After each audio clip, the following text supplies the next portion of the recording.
Hi hello ಎಲ್ಲ ರಾಜ್ಯ ಸರ್ಕಾರಿ ನೌಕರರಿಗೆ ನಮಸ್ಕಾರ. ಸ್ನೇಹಿತರೆ, ಇವತ್ತಿನ ಒಂದು ವಿಡಿಯೋದಲ್ಲಿ ಸರ್ಕಾರಿ ನೌಕರರಿಗೆ ಒಂದು ಇಂಪಾರ್ಟೆಂಟ್ ಆಗಿರುವಂಥ ಅಪ್ಡೇಟ್ ಬರ್ತಾ ಇರುವಂಥದ್ದು. ರಾಜ್ಯ ಸರ್ಕಾರಿ ನೌಕರರಿಗೆ ಸರ್ಕಾರದಿಂದ ಮಹತ್ವದ ಆದೇಶ ಅಂತ ಹೇಳಲಾಗ್ತಾ ಇದೆ. ಸೊ ಹಾಗಾದರೆ ಏನಿದೆ ಈ ಒಂದು ಮಹತ್ವದ ಆದೇಶ, ಯಾವ ರೀತಿಯಾದಂಥ ಒಂದು ಅಪ್ಡೇಟ್ಸ್ಗಳು ಬರ್ತಾ ಇದೆ, ಇದರಿಂದ ರಾಜ್ಯ ಸರ್ಕಾರಿ ನೌಕರರಿಗೆ ಯಾವ ರೀತಿಯಾದಂಥ ಲಾಭ ಆಗಲಿದೆ, ಈ ಎಲ್ಲ ವಿಷಯಗಳನ್ನು ಇವತ್ತಿನ ಒಂದು ವಿಡಿಯೋದಲ್ಲಿ ನಾವು ಡಿಸ್ಕಸ್ ಮಾಡೋಣ. ಸೊ ಇಲ್ಲಿ ನೋಡ್ತಾ ಇದ್ದೀರಾ, ಸರ್ಕಾರಿ ನೌಕರರಿಗೆ ರಾಜ್ಯ ಸರ್ಕಾರದಿಂದ ಮಹತ್ವದ ಆದೇಶ ಅಂತ ಹೇಳಲಾಗ್ತಾ ಇದೆ. ಸೊ ರಾಜ್ಯ ಸರ್ಕಾರಿ ನೌಕರರ ಕಂಪ್ಯೂಟರ್ ಸಾಕ್ಷರತಾ ಪರೀಕ್ಷೆಗೆ ಸಂಬಂಧಿಸಿದಂತೆ ತಿದ್ದುಪಡಿ ವಿಧೇಯಕದ ಕುರಿತು ರಾಜ್ಯ ಸರ್ಕಾರವು ಪ್ರಯತ್ನವನ್ನು ಪ್ರಕಟಿಸಿದೆ. ಸೊ ಬೇಸಿಕಲಿ ಏನು ಕಂಪ್ಯೂಟರ್ ಸಾಕ್ಷರತಾ ಪರೀಕ್ಷೆಗೆ ಸಂಬಂಧಿಸಿದಂತೆ ಒಂದು ತಿದ್ದುಪಡಿ ತರಬೇಕಾಗಿತ್ತು, ವಿಧೇಯಕವನ್ನು ಮಂಡಿಸಲಾಗಿತ್ತು. ಅದರ ಒಂದು ಅಧಿಕೃತವಾಗಿರುವಂಥ ಆದೇಶ ಎಂದು ಜಾರಿ ಮಾಡಲಾಗಿದೆ. ಸೊ ಏನಿದೆ ಈ ಒಂದು ತಿದ್ದುಪಡಿಯಲ್ಲಿ, ಯಾವ ರೀತಿಯಾದಂತಹ ಬದಲಾವಣೆ ಆಗಿದೆ, ಏನಕ್ಕಂದರೆ ಇದಕ್ಕಿಂತ ಮುಂಚೆ ನಮಗೆಲ್ಲರೂ ಕೂಡ ಗೊತ್ತಿರೋ ಹಾಗೆ ಕಂಪ್ಯೂಟರ್ ಲಿಟ್ರಸಿ ಟೆಸ್ಟ್ CLT ಪರೀಕ್ಷೆಯನ್ನು ಎಲ್ಲರೂ ಕೂಡ ಉತ್ತೀರ್ಣ ಮಾಡಬೇಕಾಗಿರುವಂಥದ್ದು ಕಡ್ಡಾಯವಿದೆ. ಇಲ್ಲದೆ ಹೋದರೆ ಅವರ ಒಂದು ಪ್ರಮೋಷನ್ಸ್ಗಳನ್ನು DA DR ಬಡ್ತಿಗಳನ್ನು ನಿಲ್ಲಿಸಲಾಗ್ತಾ ಇತ್ತು. ಸೊ ಈ ಎಲ್ಲ ಒಂದು ವಿಷಯಗಳ ಮಧ್ಯೆ ಕೆಲವೊಂದಿಷ್ಟು ಸರ್ಕಾರಿ ನೌಕರಿಗೆ ತುಂಬಾ ಜಾಸ್ತಿ ತೊಂದರೆಗಳಾಗ್ತಾ ಇತ್ತು. ಈ ಒಂದು CLT ಪರೀಕ್ಷೆಯನ್ನು ಪಾಸ್ ಮಾಡೋದಕ್ಕೆ ಮತ್ತು ಅದರ ಒಂದು ಲಾಸ್ಟ್ ಡೇಟ್ ಕೂಡ ತುಂಬಾ ಸಮೀಪ ಬಂದಿರೋದ್ರಿಂದ ಕೆಲವೊಂದಿಷ್ಟು ಜನರಿಗೆ ತೊಂದರೆ ಆಗ್ತಾ ಇತ್ತು. ಸೊ ಎಲ್ಲ ಒಂದು ವಿಷಯಗಳ ಮಧ್ಯೆ ಸರ್ಕಾರಿ ನೌಕರ ಬೇಡಿಕೆಗಳನ್ನು ಗಮನಿಸುತ್ತಾ ಒಂದು ಪರಿಷ್ಕೃತ ಆದೇಶವನ್ನು ಕರ್ನಾಟಕ ಸರ್ಕಾರ ಹೊರಡಿಸಿದೆ. ಸೊ ಹಾಗಾದರೆ ಏನಿದೆ ಆ ಒಂದು ಆದೇಶದಲ್ಲಿ, ಯಾವ ರೀತಿಯಾದಂಥ ಅಪ್ಡೇಟ್ ಇದೆ ಅಂತ ನಾವು ನೋಡೋಣ ಬನ್ನಿ. ಸೊ ಕರ್ನಾಟಕ ರಾಜ್ಯಪತ್ರ ಅಧಿಕೃತವಾಗಿ ಪ್ರಕಟಿಸಲಾದುದು ವಿಶೇಷ ರಾಜ್ಯಪತ್ರಿಕೆ ಕರ್ನಾಟಕ ಸರ್ಕಾರ, ಸಚಿವಾಲಯ, ವಿಧಾನಸೌಧ, ಬೆಂಗಳೂರು ಅಂತ ಹೇಳಲಾಗ್ತಾ ಇದೆ. ಸೊ ಬೇಸಿಕಲಿ ಅಧಿಸೂಚನೆ ಬಂದ್ಬಿಟ್ಟು ಕರ್ನಾಟಕ ರಾಜ್ಯ ನಾಗರಿಕ ಸೇವಾ ಅಧಿನಿಯಮ. ಸೊ ಈ ಒಂದು ಪ್ಯಾರಾಗ್ರಾಫನ್ನು ಮೊಟ್ಟ ಮೊದಲನೇದಾಗಿ ನಾವು ನೋಡೋಣ.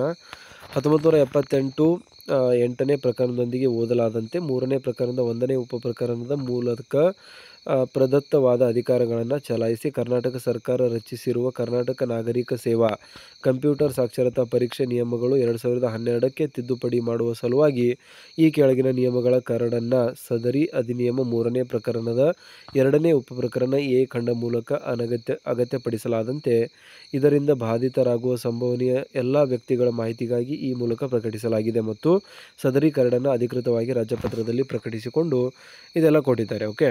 ಸೊ ಸದರಿ ಕರಡು ನಿಯಮಗಳಿಗೆ ಸಂಬಂಧಪಟ್ಟಂತೆ ಮೇಲೆ ಗೊತ್ತುಪಡಿಸಿದ ಅವಧಿ ಕೊನೆಗೊಳ್ಳುವ ಮುಂಚೆ ಯಾರೇ ವ್ಯಕ್ತಿಯಿಂದ ರಾಜ್ಯ ಸರ್ಕಾರವು ಸ್ವೀಕರಿಸಬಹುದಾದ ಯಾವುದೇ ಆಕ್ಷೇಪಣೆ ಅಥವಾ ಸಲಹೆಯನ್ನು ರಾಜ್ಯ ಸರ್ಕಾರವು ಪರಿಗಣಿಸುತ್ತದೆ.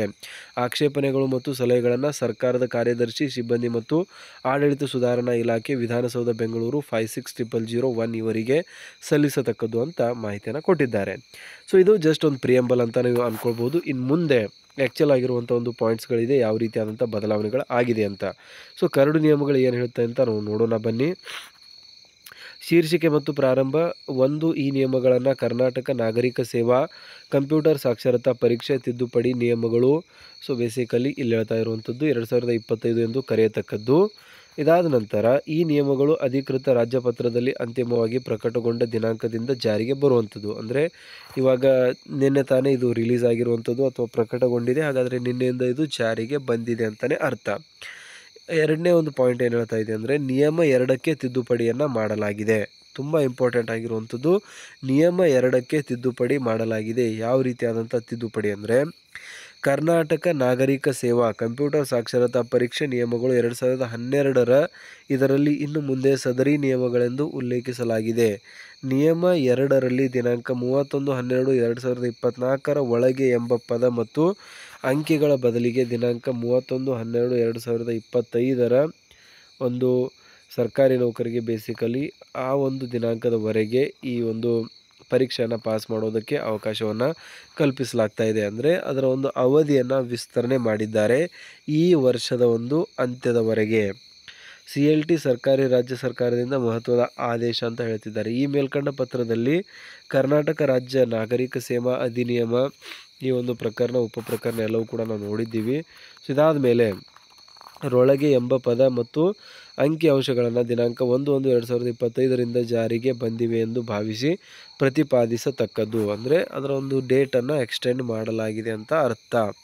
ನಿಯಮ 3ಕ್ಕೆ ಕೂಡ ತಿದ್ದುಪಡಿ. ಸದರಿ ನಿಯಮ 3ರಲ್ಲಿ ಎ ಉಪನಿಯಮ 1ರಲ್ಲಿ ದಿನಾಂಕ 31/12/2024 ಒಳಗೆ ಎಂಬ ಪದ ಮತ್ತು ಅಂಕಿಅಂಶಗಳ ಬದಲಿಗೆ ದಿನಾಂಕ 31/12/2025 ಒಳಗೆ ಎಂಬ ಪದ ಮತ್ತು ಅಂಕಿಗಳನ್ನು ದಿನಾಂಕ 1/1/2025 ಜಾರಿಗೆ ಬಂದಿವೆ ಎಂದು ಭಾವಿಸಿ ಪ್ರತಿಪಾದಿಸತಕ್ಕದ್ದು. ಮತ್ತು ಕಾಪ್ ನಿಯಮ 2ರಲ್ಲಿ ದಿನಾಂಕ 31/12/2024 ಒಳಗೆ ಎಂಬ ಪದ ಮತ್ತು ಅಂಕಿಗಳ ಬದಲಿಗೆ ದಿನಾಂಕ 31/12/2025 ಒಳಗೆ ಎಂಬ ಪದ ಮತ್ತು ಅಂಕಿಗಳನ್ನು ದಿನಾಂಕ 1/1/2025 ಜಾರಿಗೆ ಬಂದಿವೆ ಎಂದು ಭಾವಿಸಿ ಪ್ರತಿಪಾದಿಸತಕ್ಕದ್ದು. ಕರ್ನಾಟಕ ರಾಜ್ಯಪಾಲರ ಆದೇಶಾನುಸಾರ ಮತ್ತು ಅವರ ಹೆಸರಿನಲ್ಲಿ ವೀರಭದ್ರ ಸರ್ಕಾರದ ಅಧೀನ ಕಾರ್ಯದರ್ಶಿ.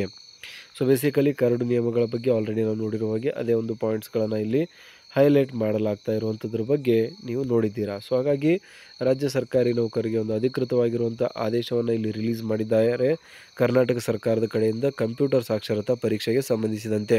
ಸೊ ಇದ್ರ ಬಗ್ಗೆ ನಿಮಗೇನು ಅನಿಸುತ್ತೆ ಅಥವಾ ಬೇರೆ ಬೇಡಿಕೆ ಏನಾದರೂ ಇದ್ದರೆ ಕಮೆಂಟಲ್ಲಿ ತಿಳಿಸಿ. ಸಿಗೋಣ ಮುಂದಿನ ಒಂದು ವಿಡಿಯೋದಲ್ಲಿ. ಜೈ ಹಿಂದ್, ಜೈ ಕರ್ನಾಟಕ.